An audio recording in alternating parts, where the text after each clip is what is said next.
سبحان الله عما يشركون هو الله الخالق البارئ المصور له الأسماء الحسنى يسبح له ما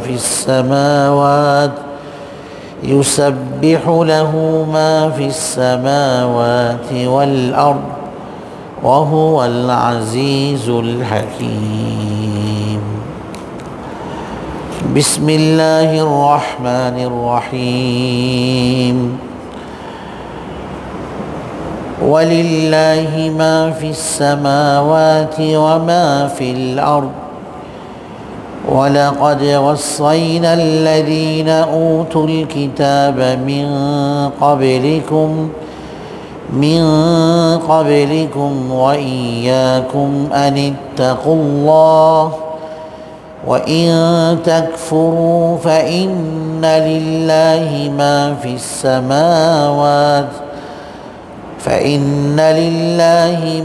السماوات وما في الأرض وكان الله غنيا حميدا ولله ما في السماوات وما في الأرض وكفى بالله وكيلا إن يشأ يذهبكم أيها الناس ويأت بآخرين وكان الله على ذلك قديرا من كان يريد ثواب الدنيا فعند الله ثواب الدنيا والآخرة وكان الله سميعا بصيرا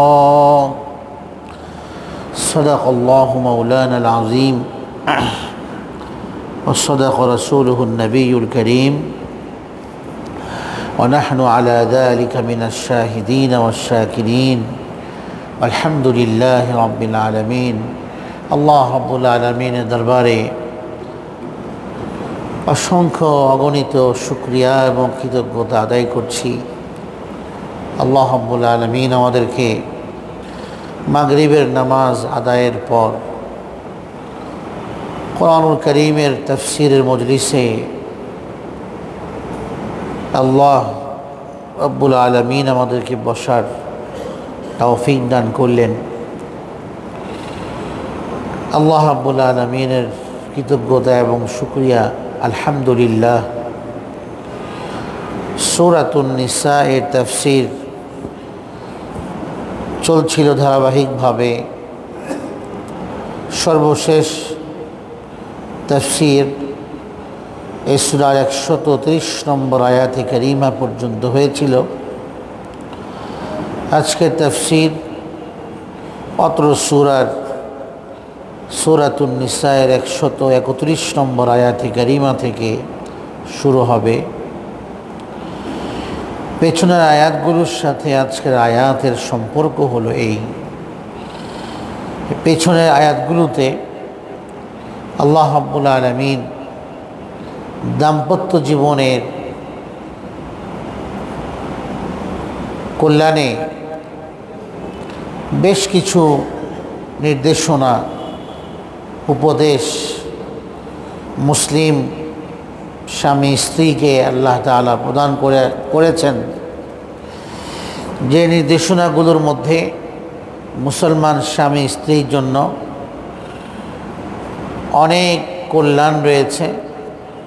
কোরআনে কারীমের প্রতিটি নির্দেশের মধ্যেই কল্যাণ রয়েছে। কোরআনে কারীমের ছত্রে ছত্রে মানুষের জন্য কল্যাণ। কোরআনে কারীমের আয়াতে আয়াতে হরফে হরফে মানুষের জন্য কল্যাণ এবং বরকত। পেছনের আয়াতগুলোতে আল্লাহ রাব্বুল আলামিন দাম্পত্য জীবন যেন মজবুত থাকে, শক্তিশালী থাকে, প্রাণবন্ত থাকে, পারস্পরিক বোঝাপড়া যেন সুন্দর হয়, পারস্পরিক সৌজন্যতা বোধ একের প্রতি অন্যের শ্রদ্ধা সম্মান সদাচরণ যেন পরস্পরের মধ্যে থাকে, সে বিষয়ে রব্বুল আলামিন বেশ কিছু নির্দেশনা পেছনের আয়াতগুলোতে দিয়েছেন। তার মধ্যে একটি নির্দেশনা ছিল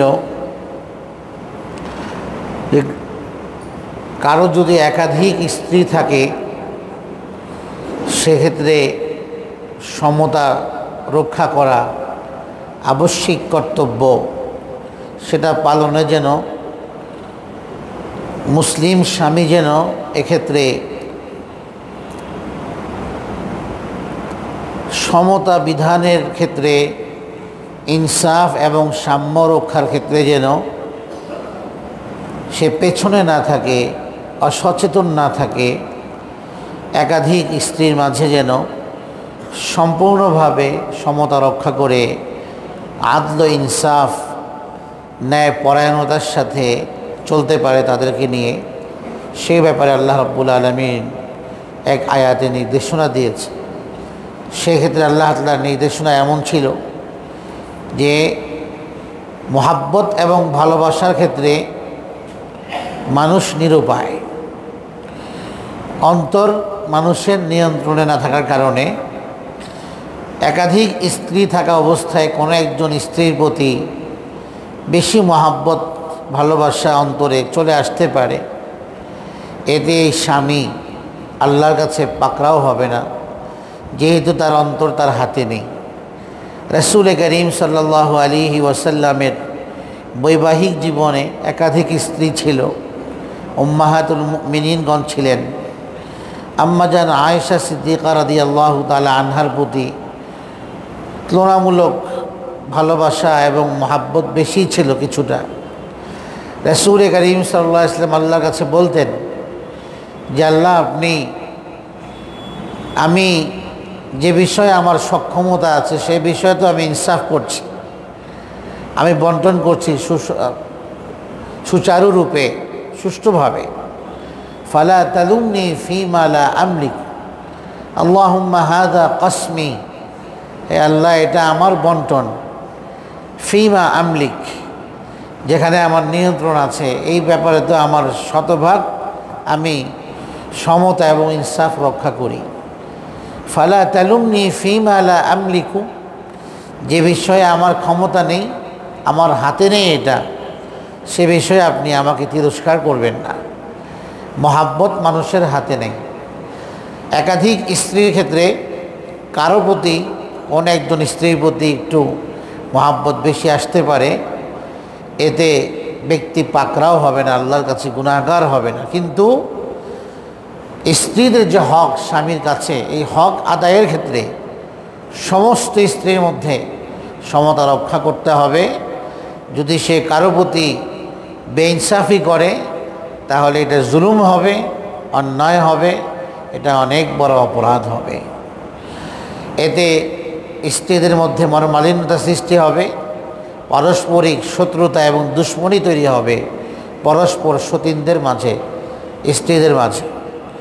সেই জন্য ইনসাফ রক্ষা করতে হবে। একাধিক বিবাহ ইসলামে বৈধ এবং শরীয়ত অনুমোদন করে।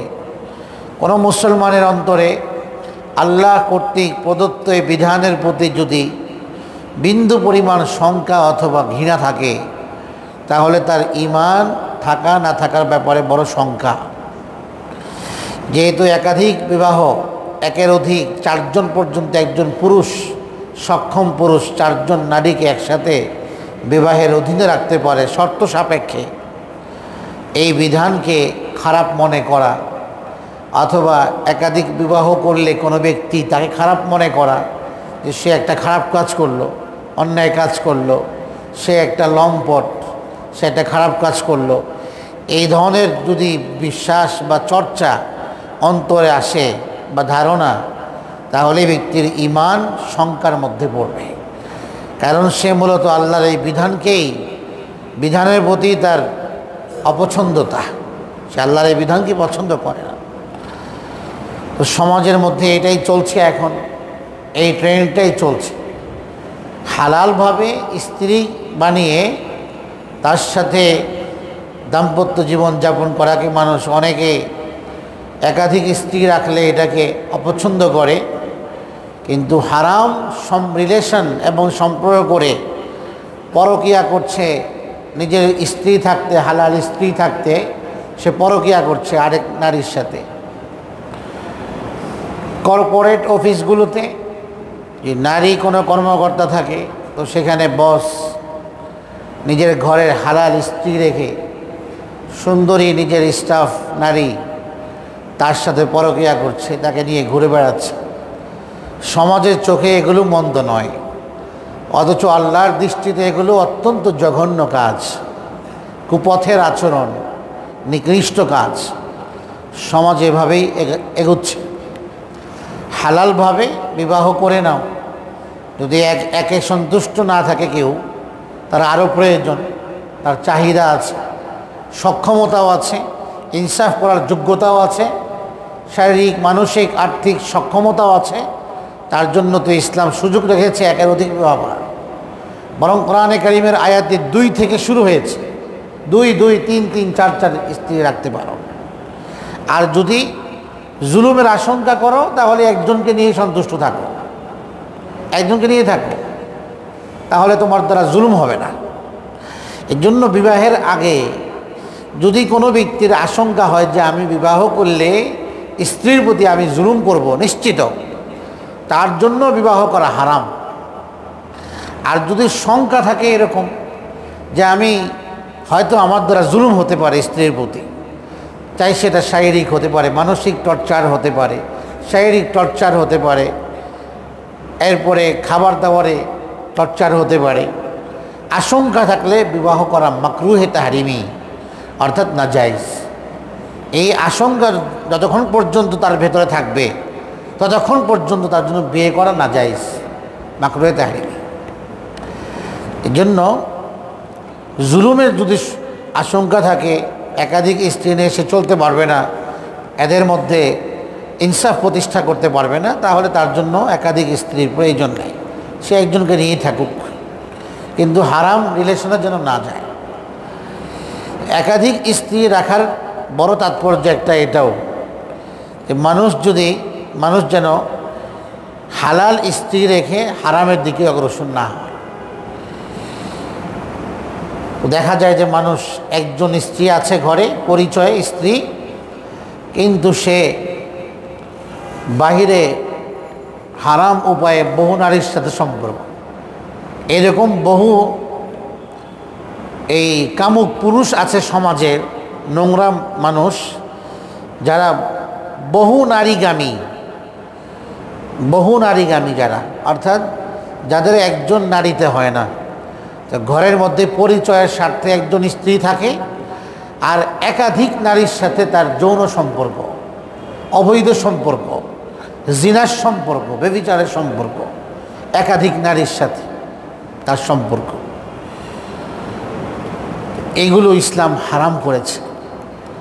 এই জন্য মুসলমান যদি সমাজের মধ্যে বহু মুসলিম নারী এই ক্ষেত্রে এসে তাদের ঈমান শঙ্কায় পড়ে যায়, এমন কথাও নাউজুবিল্লাহ অনেক নারী বলে যে তুমি হারাম জায়গাতে যাও তারপরেও দ্বিতীয় বিবাহ করবে না, হারাম জায়গাতে গিয়ে রাত কাটাও তারপরেও তুমি দ্বিতীয় বিবাহ করো না। তো এই নারী হারাম জায়গায় স্বামীর যাওয়াকে বৈধ মনে করছে, অপছন্দ করছে না, কিন্তু দ্বিতীয় বিবাহকে সে অপছন্দ করছে। দ্বিতীয় বিবাহ করলে তো তার অংশ থেকে যাবে না, তারটা সে পুরাই পাবে, আরেকজনকে তার পরিমাণ দিবে স্বামী যদি সক্ষম থাকে। নারীরা মনে করে যে আমার ভাগ নষ্ট হবে, যেগুলো তাকে দেওয়া কর্তব্য স্বামীর সেই ভাগ তো তাকে পুরোটাই দিতে হবে। মহাব্বতের ক্ষেত্রে গিয়ে এটা মানুষের যেহেতু হাতে নেই, আল্লাহর হাতে মানুষের দিল। আম্মা যেন আয়েশার প্রতি আল্লাহর নবী ভালোবাসা অন্য স্ত্রীদের তুলনায় একটু বেশিই ছিল। এই জন্য আল্লাহ নবী বলছেন, হে আল্লাহ, যে বিষয়ে আমার ক্ষমতা নাই ওই বিষয়ে আপনি আমাকে ধরেন না। বাকি বাহ্যিক হক আদায়ের ক্ষেত্রে নবী সাল্লাল্লাহু আলাইহি ওয়াসাল্লাম পূর্ণ সচেতন ছিলেন, এবং এটাই আমাদের জন্য আদর্শ। মুসলিম স্বামীদের জন্য যারা একাধিক স্ত্রী রাখে প্রয়োজন ইনসাফ করবে, ইনসাফ করবে। ইনসাফের শর্তে সর্বদিক থেকে ইনসাফ। নবী করিম সাল্লাল্লাহু আলাইহি ওয়াসাল্লাম কোনো স্ত্রীর সাথে 7 রাত যাপন করলে প্রত্যেক স্ত্রীর সাথে এরকম 7 রাত যাপন করতেন, 7 দিন করে থাকতেন। এক এক স্ত্রীর ঘরে 7 দিন করে থাকতেন। যে স্ত্রীর সাথে দাম্পত্য জীবনে স্বামী স্ত্রী সুলভ যে আচরণ, সেই আচরণেও সমতা রক্ষা করতে হবে। হ্যাঁ, কেউ যদি তার হক আরেক স্ত্রীকে দিয়ে দেয় সেটা ভিন্ন বিষয়। যেমন রাসূল করিম সাল্লাল্লাহু আলাইহি ওয়াসাল্লামের একজন স্ত্রী হযরত সাউদা রাদিয়াল্লাহু তাআলা আনহা বয়স্ক মহিলা ছিলেন। তিনি তার যে হক সেটাকে তিনি আম্মাজান আয়েশাকে দিয়ে দিয়েছেন। রাসূল করিম সাল্লাল্লাহু আলাইহি ওয়াসাল্লামকে বলছেন, আপনি আমাকে ছেড়ে দিয়েন না, আপনার বিবাহের অধীনে আমাকে রাখুন। আমার তো জীবন যৌবন শেষ, আমার আর চাহিদা নেই, তো আমার যে হক আমার সাথে থাকার, এটা আমি আয়েশাকে দিয়ে দিলাম। সে এখনও যুবতী, বয়স কম। আপনি আল্লাহর নবী, তার সাথে আপনি আমার দিনগুলো থাকেন, অসুবিধা নেই, আমার সাথে থাকার দরকার নেই। বাকি আপনি আমাকে আপনার বিবাহের অধীনে রাখেন, আমি আপনার পুণ্যাত্মা স্ত্রীদের সেই কাতারে আমি থাকতে চাই। তো সেটা যদি কেউ দিয়ে দেয়, এক স্ত্রী একজন আরেকজনকে, সেটা ভিন্ন বিষয়। এই হুকুম পেছনের আয়াতে আল্লাহ পাক বলেছেন। এমনকি পেছনের আয়াতে আরেকটি নির্দেশনা ছিল যে সব ধরনের মীমাংসা, আপোষ রফা সব কিছুর পরেও যদি অবস্থা এমন হয় যে তারা এখন একত্রে বসবাস করলে সামনে ভবিষ্যতে ইন ফিউচার তাদের জীবনে একটা বিষাদময় জীবন সামনে আসবে, তারা আসলে একজন আরেকজনের সাথে খুব শান্তিপূর্ণভাবে থাকতে পারবে না। যদিও আপোষ রফা হয়ে গেছে, মুরব্বীরা মীমাংসা করে দিয়েছে, সব কিছু করছে, কিন্তু মনে হচ্ছে এই আশঙ্কা যে এদের জীবনটা সুন্দর মতো যাবে না, বিপর্যস্ত অবস্থায় যাবে, তিক্ততার সাথে যাবে, বিষাদময় হবে। তো সেই ক্ষেত্রে সৌজন্যতা বোধ রক্ষা করে দুজনের মধ্যে তালাক বা বিচ্ছেদের এই সুযোগ তাদের জন্য ইসলাম রেখেছে। এবং সেই ক্ষেত্রে যদি পরস্পরে সৌজন্যতা সৌহার্দ্যময় পরিবেশে যদি একজন আরেকজনকে ছেড়ে দেয়, ছেড়ে চলে যায়, উভয়ে বিচ্ছিন্ন হয়ে যায়, আল্লাহ তাআলার ওয়াদা হলো উভয়কে আল্লাহ তাআলা এর চেয়ে আরও ভালো অবস্থা দান করবেন। স্বামী স্ত্রীর এমন একটা বিষাদময় জীবন থেকে তারা বেরিয়ে যাওয়ার জন্য দুজনেই একটা সৌহার্দ্যময় পরিবেশে বলল, ঠিক আছে আমরা পৃথক হয়ে যাই। এই অপশন শরীয়তে রেখেছে। পৃথক হয়ে যাওয়ার পরে তারা যদি সৌজন্যতার সাথে এবং একজনের সাথে আরেকজন সুন্দর আচরণ বিনিময়ের মাধ্যমে উভয় স্বামী স্ত্রী পৃথক হয়ে যায়, তাহলে আল্লাহ তাআলার ওয়াদা হচ্ছে আল্লাহ তাআলা উভয়কে উভয় থেকে বেনিয়াস করে দিবেন। এই স্বামীরও আর এই স্ত্রীর প্রয়োজন নেই, এই স্ত্রীরও তার স্বামীর প্রয়োজন নেই। হয়তো এই স্বামীর চেয়ে আল্লাহ তাআলা আরও ভালো স্বামী দান করবেন তাকে। এই স্বামীকে আল্লাহ তাআলা তার চেয়ে আরও ভালো স্ত্রী দান করবেন, যার সাথে তার মনের মিল হয়ে যাবে। এটা আল্লাহ করে দেবে।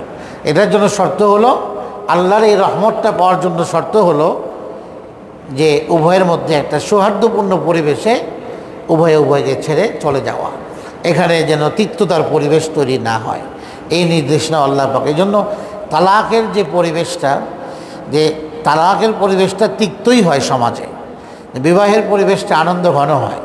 কিন্তু আল্লাহ তাআলা কোরআনে কারিমে বলেন বিবাহের পরিবেশ যেমন আনন্দ ঘন হয়, যদি ছাড়তেই হয়, বিচ্ছিন্ন হতেই হয়, তো সেই ক্ষেত্রেও যেন এই সৌহার্দ্যময় পরিবেশটা বজায় থাকে, তাহলে আল্লাহ পাকের রহমত পাওয়া যাবে। রাসূল করিম সাল্লাল্লাহু আলাইহি ওয়াসাল্লামের জীবনেও এমন ঘটনা যে হযরতে যায়েনব বিনতে জাহাশ রাদিয়াল্লাহু তাআলা আনহা নবীর স্ত্রী ছিলেন, নবীজির পালক পুত্রের স্ত্রী ছিল উনি। তো পালক পুত্রের স্ত্রীকে বিবাহ করা হারাম না, জায়েজ। আপন পুত্রের স্ত্রীকে বিবাহ করা হারাম, পুত্রবধূ। ওই সমাজে একটা প্রচলন ছিল যে পালক পুত্র আপন পুত্রের নেয়, কাজে আপন পুত্রের স্ত্রী যেমন হারাম, পালক পুত্রের স্ত্রীও শ্বশুরের জন্য হারাম। এটা যে ইসলাম বিরোধী প্রথা, সেই প্রথাকে নির্মূল করার জন্য রাসূল করিম সাল্লাল্লাহু আলাইহি ওয়াসাল্লাম যায়েনব বিনতে জাহাশকে যখন তার পালক পুত্র যায়েদ ইবনে হারিসা রাদিয়াল্লাহু আনহু ছেড়ে দিলেন, তার সাথে মনের মিল হচ্ছে না, ছেড়ে দিলেন। তখন জায়নাব বিনতে জাহাজকে আল্লাহর নবী বিয়ে করে নিয়েছে। এই দুনাদের মধ্যে যে তালাকের পরিবেশটা ছিল সেটা হচ্ছে সৌহার্দ্যময় পরিবেশ। হযরতে উম্মে সালামা রাদিয়াল্লাহু আনহা আল্লাহর নবীর স্ত্রীদের একজন, ওনার স্বামী ছিল আবু সালামা।